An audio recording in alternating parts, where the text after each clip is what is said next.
नमस्कार। इस टुडे की खास प्रस्तुति हलचल कार्यक्रम में आपका स्वागत है। करते हैं शुरुआत आज के कार्यक्रम की। चूरू जिले में आज घने कोहरे के बीच हुए दो अलग अलग सड़क हादसों में 3 जनों की मौत हो गई, जबकि 18 लोग घायल हो गए। करीब 2.5 घंटे के अंतराल में हुए इन सड़क हादसों का बस में सवार यात्री शिकार हुए हैं। वहीं हादसों की सूचना के बाद जिला कलेक्टर सांवरमल और एसपी नारायण टोगस, सभापति पायल सैनी अस्पताल पहुंचे और घायलों और उनके परिजनों से मिलकर मामले की जानकारी ली। आज अल सुबह जिले की तारानगर तहसील के गांव तोगावास के पास घने कोहरे के कारण बस और ट्रक की टक्कर हो गई। हादसे में बस ड्राइवर और केबिन में बैठे रोडवेज के एक कर्मचारी की मौत हो गई, जबकि 11 अन्य यात्री घायल हुए। घायल में एक शख्स को रेफर किया गया, जिसने रास्ते में ही दम तोड़ दिया। हादसा इतना भीषण था कि बस आगे से टूटकर पूरी तरह खुल गई। प्राप्त जानकारी के अनुसार राजस्थान लोक पथ परिवहन की बस बीकानेर जा रही थी। तोगावास गांव के पास भालरी मार्ग पर सड़क किनारे खड़े ईंटों से भरे ट्रोले में जा घुसी। इससे बस आगे से पूरी क्षतिग्रस्त हो गई। हादसे में बस ड्राइवर सुभाष मीणा और केबिन में बैठे राजस्थान रोडवेज के कर्मचारी 36 वर्षीय सतीश जांगीड़ की मौके पर ही मौत हो गई। हादसा होते ही वहां चीख पुकार मच गई। वहां से निकल रहे वाहन चालक और ग्रामीण मदद को आए तथा घायलों को संभाला। सूचना पर पुलिस मौके पर पहुंची और घायलों को अस्पताल पहुंचाया। तोगावास हादसे के करीब 2.5 घंटे बाद कोहरे के कारण दूधवाखारा थाना इलाके के लादड़िया गांव के पास रोडवेज बस और ट्रक की भिड़ंत हो गई। हादसे में बस में सवार 7 लोग घायल हो गए। घायलों को चूरू के राजकीय भर्ती अस्पताल लाया गया, जहां आपातकालीन वार्ड में सभी का इलाज किया गया। कोहरा बहुत ही भयंकर रूप से है। 15 फीट 20 फीट के बाद में दिखाई नहीं देता है और ट्रक आगे आगे चल रहा था और पीछे से लोक परिवहन बस का ड्राइवर तेज गति में होने के कारण से उसके घुस गई बस में। उसमें 2 कैजुअलिटी हुई हैं, ड्राइवर और कंडक्टर की। जो कंडक्टर राजस्थान रोडवेज का था और लोक परिवहन का ड्राइवर खत्म हो गया मौके पर। 11 इंजर्ड हुए, जो जहर इलाज अस्पताल भिजवा दिए गए हैं तुरंत, और डेड बॉडी भी मोर्चरी रूम में भिजवा दी गई है और आगे की कार्रवाई जारी है और हाईवे सुचारू रूप से चालू है। ये आज धुंध का टाइम था और एक ट्रक ओवरटेक करने की वजह से वो बस एकदम साइड में नीचे उतराती ड्राइवर ने और करीब आधा दर्जन घायल हुआ है।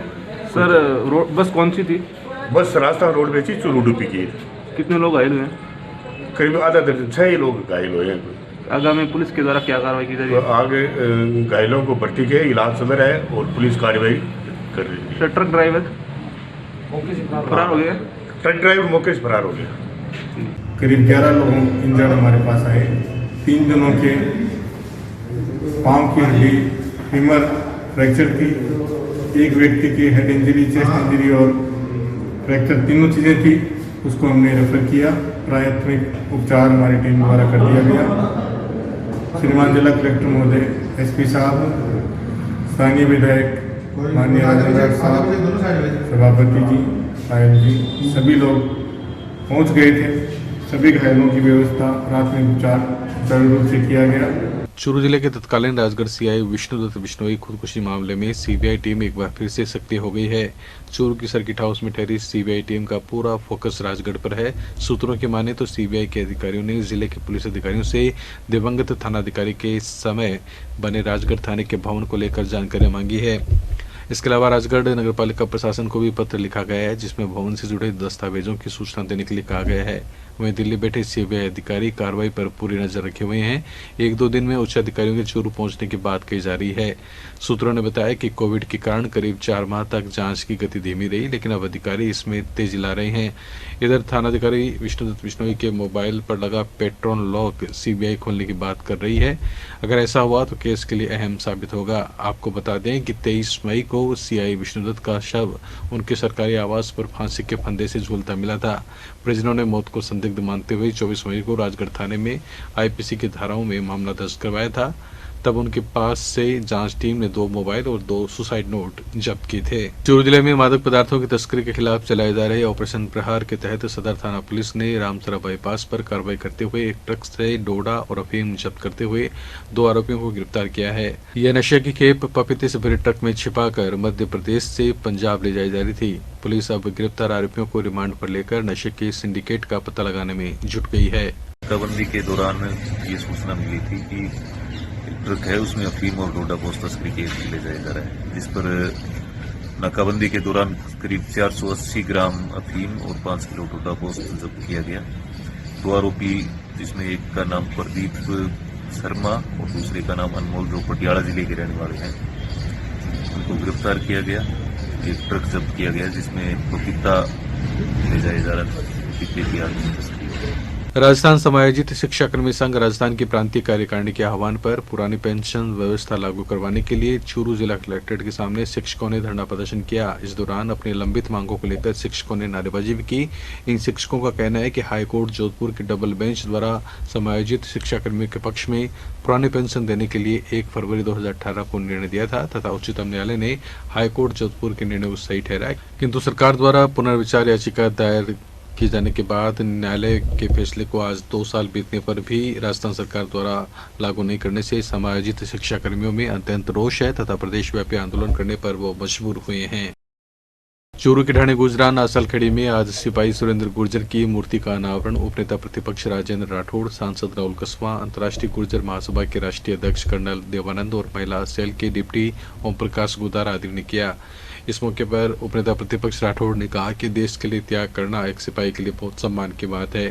पुलिस जब भी किसी बड़े अपराध पर अंकुश लगाती है तो अधिकारी से लेकर सिपाही तक की बड़ी अहम भूमिका सामने आती है। इस अवसर पर पूर्व जिला प्रमुख हरलाल सारण, जिला प्रमुख वंदना आर्य, पंचायत समिति सदस्य विक्रम कोटवाद, पार्षद भंवर गुर्जर, उप जिला प्रमुख महेंद्र न्योल आदि ने भी अपने विचार व्यक्त किए। इस दौरान पुलिस भर्ती 2015 के बैच के साथियों ने सिपाही सुरेंद्र के पिता ओंकारमल गुर्जर को 1 लाख रुपए का चेक प्रदान किया। और इसी मूर्ति अनावरण समारोह में आज हम सब का बहुत ही एक पुण्य काम, एक ऐतिहासिक काम जो हिंदुस्तान में मेरे ख्याल से कोई कर नहीं रहा होगा, ऐसा काम बहादुर साहब ने किया। और जब भी ये बात चलती है उनका हमेशा धन्यवाद देना चाहिए। उनकी 2 बातें बहुत ही अच्छी लगती है मुझे। पूर्व पुलिस कांस्टेबल सुरेंद्र गुर्जर के इस मूर्ति अनावरण पर सभी लोगों ने बड़े जोश खरोश के साथ स्वीकृति हासिल की है। निश्चित तौर पर कर्तव्यनिष्ठ लोगों का मान और सम्मान होना चाहिए। और आज के दिन परिवारजनों ने अनुकंपा नियुक्ति के लिए भी मांग की है। पुलिस के अधिकारियों से भी मैंने कहा है कि पूरा प्रकरण बनाकर आईजी हेडक्वार्टर को भेजे, इसमें भी हम कोशिश करेंगे। और हमें गर्व है कि हमारे इलाके के अंदर इस प्रकार के कर्तव्यनिष्ठ नौजवान रहे जिन्होंने अल्पकाल के अंदर अपनी सेवा में एक अपना अलग स्थान अर्जित किया।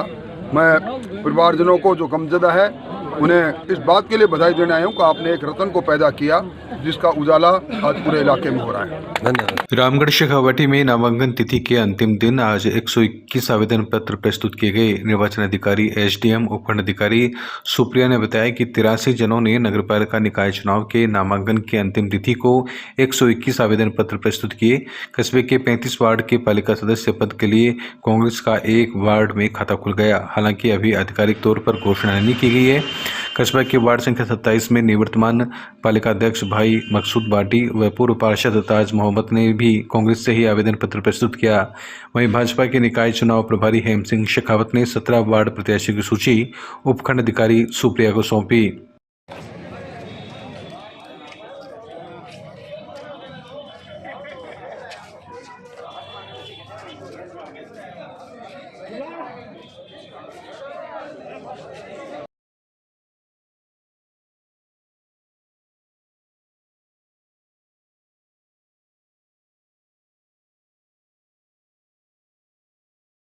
तारानगर में पालिका चुनाव को लेकर निर्वाचन अधिकारी एसडीएम मोनिका जाखड़ के समक्ष अंतिम दिन कुल 113 उम्मीदवारों ने अपने नामांकन पत्र दाखिल किए। सुबह से ही उम्मीदवार अपने समर्थकों के साथ उपखंड कार्यालय पहुंचना प्रारंभ हो गए।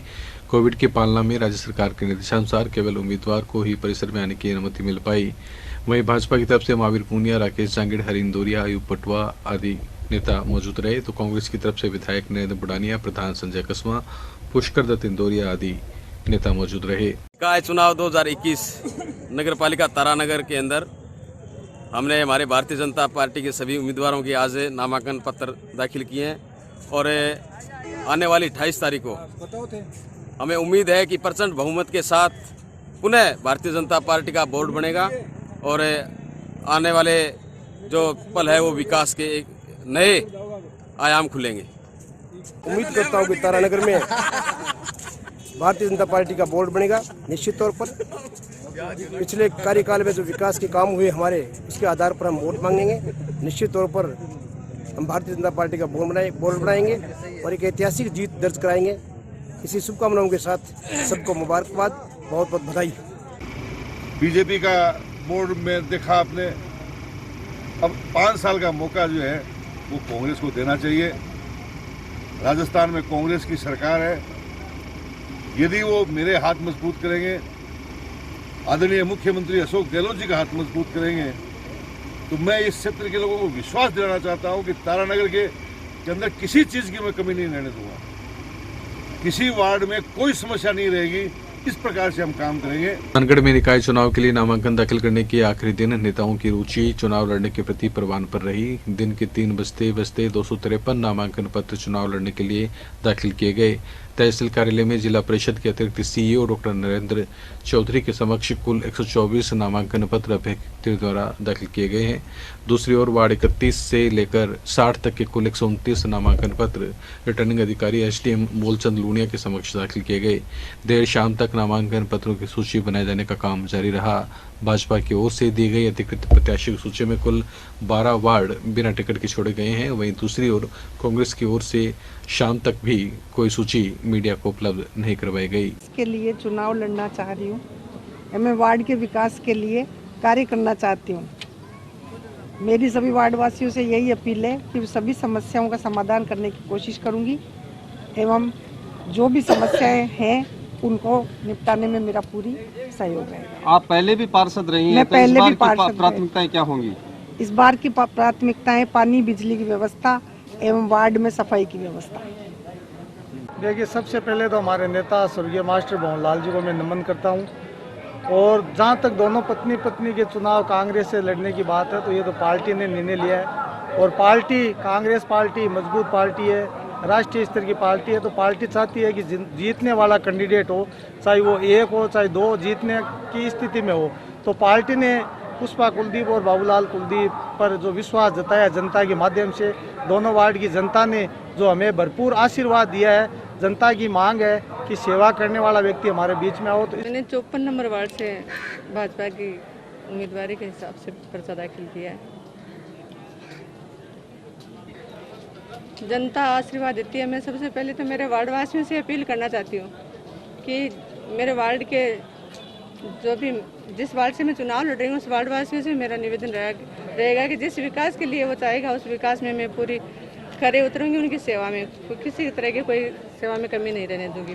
इस बार सभापति की जो सीट, सबसे पहले शहर के लिए विकास में सुजानगढ़ को जिला बनाना मेरा मुख्य मुद्दा रहेगा। राजलदेसर में पालिका चुनाव के लिए आज नामांकन पत्र दाखिल करने के अंतिम दिन उप तहसील कार्यालय के सामने सुबह 10 बजे से ही लोगों की भीड़ जमा होने शुरू हो गई। प्रातः 10:30 बजे से शुरू हुई नामांकन प्रक्रिया शाम 5 बजे तक जारी रही। नामांकन पत्र जमा करवाने का समय 3 बजे समाप्त होने से पहले बड़ी संख्या में अभ्यर्थी उप तहसील कार्यालय में पहुंच गए, जिसके चलते 5 बजे तक फॉर्म लिए गए। राजलदेसर के 35 वार्डों में कुल मतदाता 20,869 है, जिनमें 10,927 पुरुष और 9,942 महिला मतदाता है। वहीं पालिका अध्यक्ष का पद अनुसूचित जाति महिला के लिए आरक्षित है।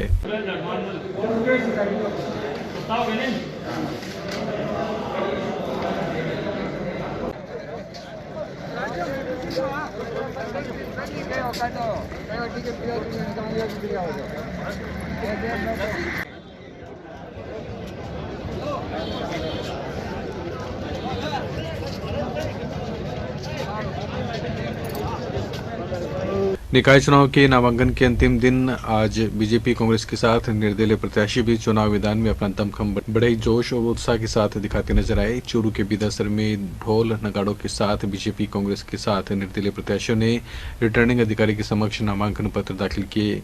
पालिका चुनाव को लेकर प्रत्याशियों में काफी जोश और उत्साह नजर आया।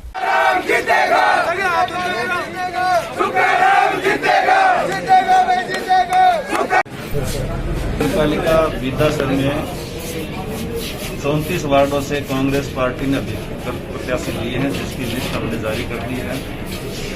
सब हर जाति वर्ग का ध्यान में रखते हुए और पहले से भी मजबूत स्थिति में जो मजबूत कार्यकर्ता है, टिकाऊ है, उन सबको प्रतिनिधित्व दिया है। और यहाँ बोर्ड कांग्रेस पार्टी का बनेगा। 2/3 बहुमत से हम लोग यहाँ इस बोर्ड को जीतेंगे। भाजपा ने और भाजपा की पूरी टीम ने, भाजपा के कार्यकर्ताओं ने पिछले काफ़ी दिनों से वार्ड वाइज सर्वे करके जीतने वाले उम्मीदवारों की जो पैनल सूची बनाई थी यहाँ के नगर मंडल ने और यहाँ के सभी वरिष्ठ कार्यकर्ताओं ने पार्टी के उसी के अनुरूप फैसला करके और 29 वार्डों में तो सिंबल दिए और 6 वार्डों के अंदर समस्तीपुर उम्मीदवार। रतनगढ़ में नामांकन पत्र दाखिल करने के अंतिम दिन निर्वाचन कार्यालय में लोगों की भीड़ देखने को मिली। वहीं भाजपा और कांग्रेस ने भी अपने अपने अधिकृत प्रत्याशियों की घोषणा करते हुए सिंबल रिटर्निंग अधिकारी रामावतार कुमावत के समक्ष पेश किए।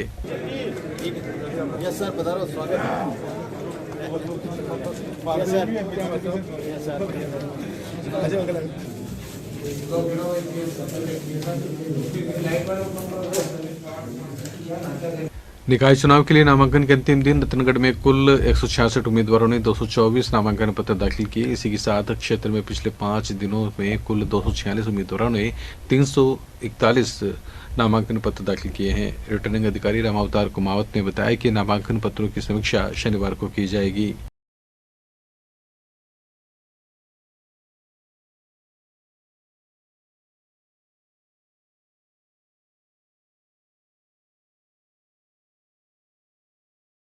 नगर निकाय चुनाव 2021 के तहत आवेदन पत्र भरने की अंतिम तिथि को देखते हुए दावेदारों में भारी उत्साह देखने को मिला। जिला कलेक्ट्रेट चूरू में आवेदन पत्र भरवाने को लेकर अधिवक्ता भी व्यस्त दिखाई दिए। नगर पालिका रतनगर के चुनाव में निर्वाचन कार्य हेतु जो उनके चुनाव उम्मीदवार सुजानगढ़ उपखंड कार्यालय पर अखिल भारतीय किसान संघर्ष समन्वय समिति की ओर से दिया जा रहा धरना आज 31वें दिन भी जारी रहा। इस दौरान किसानों ने उपखंड कार्यालय पर नारेबाजी करते हुए केंद्र सरकार से तीनों कृषि कानूनों को वापस ले जाने की मांग की। इस मौके पर सीआई किशन सिंह को राष्ट्रपति के नाम ज्ञापन भी सौंपा गया। धरने पर महबूब बड़गुजर, जगदेव बड़ा, किशन लाल छारंग, सुरेंद्र भार्गव, डालमचंद जांगेड़, सोहेल गोपालपुरे सहित काफी लोग मौजूद रहे। रतनगढ़ में मेगा हाईवे पर गांव भोजासर और पड़िहारा के बीच ईंट भट्टे पर काम करने वाले 6 लोगों को गांव लोहा के ग्रामीणों ने चोर समझकर पकड़ लिया। सूचना पर सब इंस्पेक्टर गिरधारी सिंह भी मौके पर पहुंचे और मामले की जानकारी लेकर मामला रफा दफा किया। प्राप्त जानकारी के अनुसार यूपी के रहने वाले 6 मजदूर ईंट भट्टे पर काम करते हैं। वहां पर काम नहीं जचने के कारण उक्त मजदूर अपनी मजदूरी लेकर पैदल ही रेल लाइनों के सहारे सदाशर जाने के लिए निकल गए। जैसे ये लोग गांव लोहा के पास पहुंचे तो ग्रामीणों को गलतफहमी हो गई तथा उन्हें चोर समझकर पकड़ लिया गया। अखिल भारतीय किसान सभा के नेतृत्व में तीनों कृषि कानूनों के विरोध में आज तारानगर में ट्रैक्टर रैली निकाली गई। रैली चौधरी चरण सिंह सर्किल से रवाना होकर एसडीएम कार्यालय, Agrasen circle, bus stand, Ambedkar circle, Ramdev मंदिर, तहसील कार्यालय, मुख्य बाजार होते हुए सातु सर्किल पहुंची।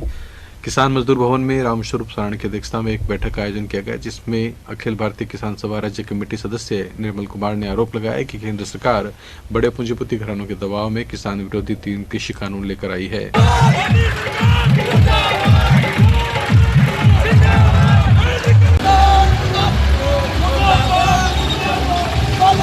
लगभग 3 माह पूर्व रतनगढ़ पुलिस थाने में दर्ज अपहरण के मामले में पुलिस ने एक और आरोपी को प्रोडक्शन वारंट पर गिरफ्तार किया है। सीआई बलराज सिंह मान ने बताया कि 19 अक्टूबर को रतनगढ़ के वार्ड संख्या 26 निवासी सुशील शर्मा को रुपए की बात लेकर अपहरण की गई और उसके साथ मारपीट कर घुमावदार सड़क मार्ग पर से छोड़ गए थे। घटना को लेकर पुलिस में एक नामजद सहित 3-4 लोगों के खिलाफ मामला दर्ज हुआ था।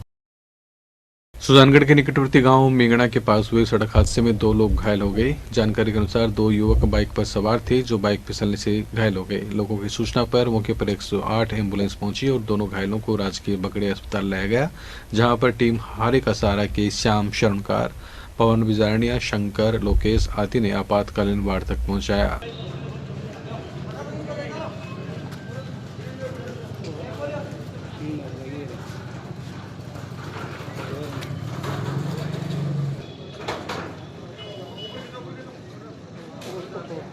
लोगों के स्वास्थ्य की रक्षा करने वाले हेल्थ वर्कर को शनिवार को वैक्सीन लगाई जाएंगी। 10 माह के लंबे इंतजार के बाद आज शाम कोरोना वैक्सीन की 53 वायल में 530 डोज रतनगढ़ के राजकीय अस्पताल पहुंची। जिला टीकाकरण प्रभारी डॉक्टर देवकरण गुरावा के निर्देशन में block CMHO doctor Rakesh Jain, PMO doctor Rajendra Gaur, टीकाकरण प्रभारी डॉक्टर महेंद्र घोडेला ने वैक्सीन को कड़ी सुरक्षा के बीच टीकाकरण कक्ष में रखवाया तथा 2 पुलिस जवानों को सुरक्षा के लिए राजकीय अस्पताल में तैनात किया गया है। शनिवार को सुबह 10 बजे से टीकाकरण का काम शुरू होगा, जिसमें पहला टीका पीएमओ डॉक्टर राजेंद्र गौड़ के लगाया जाएगा। एक सेकंड आता हूँ। पुलिस वाले को खड़ा करके लेता तब होता है। हाँ, पुलिस का लेता तो ठीक था, पुलिस वाला कहाँ गया वो कोई भी खड़ा कर लेना है लिया।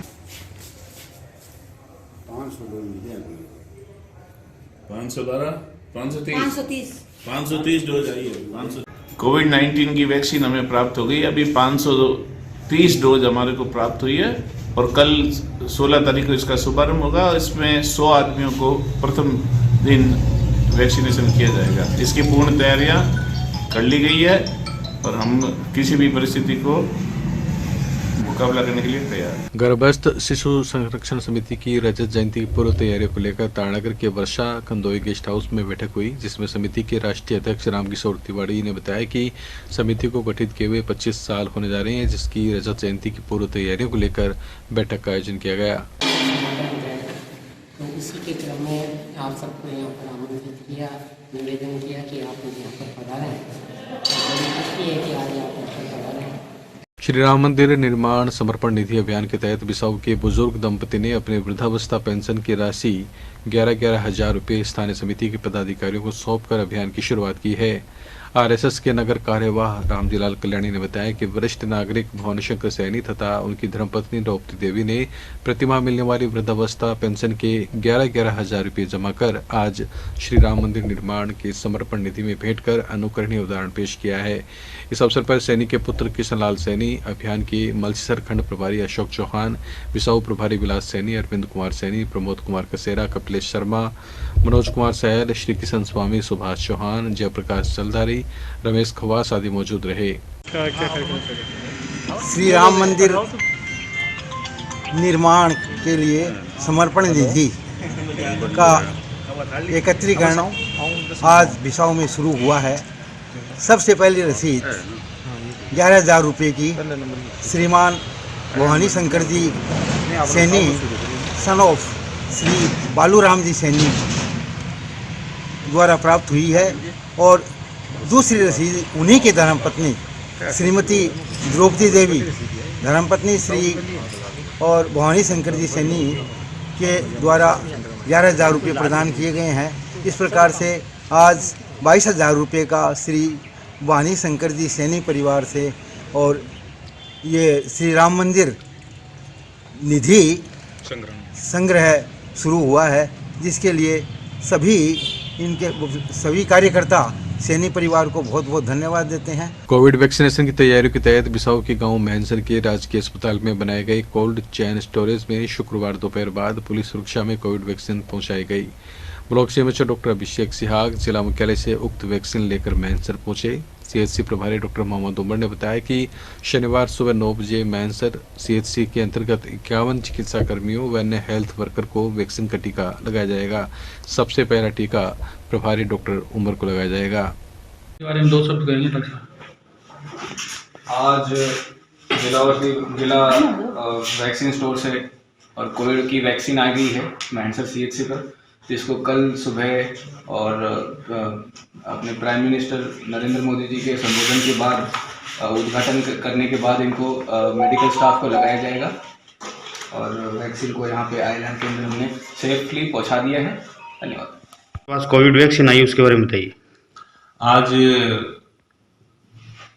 बहुत ही खुशी की बात है कि आज हमारे सीएचसी मैनसर पे कोरोना की वैक्सीन आ गई है, जिनको खुद बीसी उमर साहब सुरक्षा कर्मियों के साथ लेकर आए हैं और कल 16 तारीख को पीएम साहब के संबोधन के बाद यहाँ सभी को कोरोना की वैक्सीन लगाई जाएगी, जिसमें सर्वप्रथम मैं खुद सबसे पहले कोविड वैक्सीन लगाकर शुभारंभ करूँगा, उसके बाद सभी स्टाफ को लगाई जाएगी और आने वाले समय में सभी ग्रामवासियों को ये वैक्सीन दी जाएगी। यह था आज का हलचल कार्यक्रम। अब हमें दी अनुमति और आप देखते रहिए SN टुडे। नमस्कार।